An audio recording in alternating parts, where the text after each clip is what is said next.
সময় বদলেছে, মানুষের স্বাদও বদলেছে। তবুও বাঙালির প্রতিটি ঘরে সর্দি কাশি পেট খারাপের একমাত্র ভরসা দুলাল চন্দ্র ভড়ের তালমিছরি। কিন্তু কে এই দুলাল চন্দ্র ভড়, জানেন কি?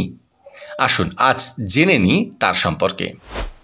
আজ 90 বছর ধরে যিনি আমাদের এই তালমিছরি খাইয়েছেন, ঝকঝকে মুখ, দাড়ি কামানো, মাথায় টাক এবং মুখে অমলিন হাসি, তিনি আমাদের চিরপরিচিত দুলাল চন্দ্র ভড়।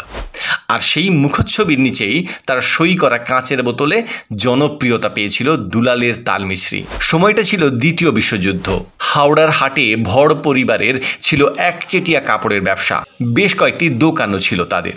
কিন্তু বছর কুড়ির যুবক দুলালের পারিবারিক ব্যবসার প্রতি তেমন কোনো আগ্রহ ছিল না। তিনি চাইতেন নতুন কিছু করতে। সেই সময় মিছরির চাহিদা ছিল তুঙ্গে। ঘরে ঘরে চিনির বদলে মিছরির ব্যবহার চলত। সেই সুযোগটা কাজে লাগিয়ে শুরু করলেন সাদা মিছরির ব্যবসা। খুব কম দিনের মধ্যেই মিছরির ব্যবসায় বিরাট নাম করে ফেললেন তিনি। কিন্তু বরাবরই নতুন কিছু করতে চাইতেন, তাই সাদা মিছরি বিক্রি করে মন ভরল না তার। শুরু হলো নয়া উদ্যোগ। সাদা মিছরির বদলে তৈরি করলেন তালমিছরি, যা অন্য কেউ কোনোদিনও ভাবতেও পারেনি। হুগলির রাজবলহাটের বাসিন্দা হওয়ায় তাদের বিঘে বিঘে জমিতে ছিল সারি সারি তাল গাছ, তাই তাল গাছের সাথে তার পরিচিতি ছিল আগেই। সেই থেকেই এই ভাবনা। 1934 সালে দুলালের তৈরি তালমিছরি সাড়া ফেলে দেয় গোটা বাজারে। 1944 সালে কোম্পানিটি পাকাপাকিভাবে নথিভুক্ত করা হয়। আজও সেই রেজিস্ট্রেশন নম্বর 3965 লেখা থাকে দুলালের তালমিছরির লেবেলে। সেকালে তালমিছরির প্যাকেজিং হতো বস্তায়। দুলালের তালমিছরির চোখে পড়ার মতো কোনো মার্কেটিং নেই কোনো সেলসম্যান, নেই কোনো ব্র্যান্ড অ্যাম্বাসেডারও। কিন্তু আজও বিক্রিতে কোনো ভাটা নেই। পশ্চিমবঙ্গ ছাড়িয়ে ব্যবসা ছড়িয়ে পড়েছে বিহার থেকে আসাম, আমেদাবাদ থেকে উড়িষ্যা।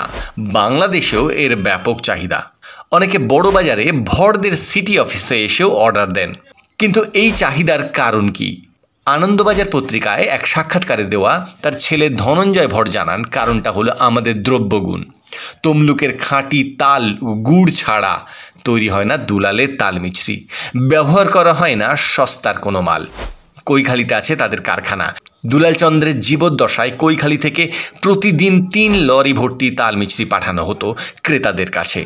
এতই ছিল তার চাহিদা, যা আজও আছে। কিন্তু এই পথ মোটেও মসৃণ ছিল না। দুলাল চন্দ্রের জীবদ্দশায় ভাই সনাতনের সাথে ব্যবসার নাম দুলালের তালমিছরি হবে নাকি দুলাল চন্দ্র ভড়ের তালমিছরি হবে, সেই নিয়ে বিবাদ আদালত পর্যন্ত পৌঁছে যায়। বিচারপতি সেই মামলা মিটিয়ে দেন। 2000 সালে 27 জুন তার মৃত্যুর পরে আইনি লড়াই শুরু হয় তার 2 ছেলে ধনঞ্জয় ও অমিত ভড়ের মধ্যে। বিষয় ছিল এই কোম্পানির মালিকানা যাবে কার হাতে।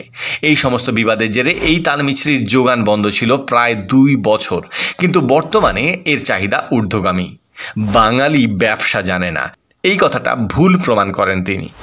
তার তৈরি তালমিছরি আজও 90 বছর ধরে বঙ্গজীবনের এক অঙ্গ।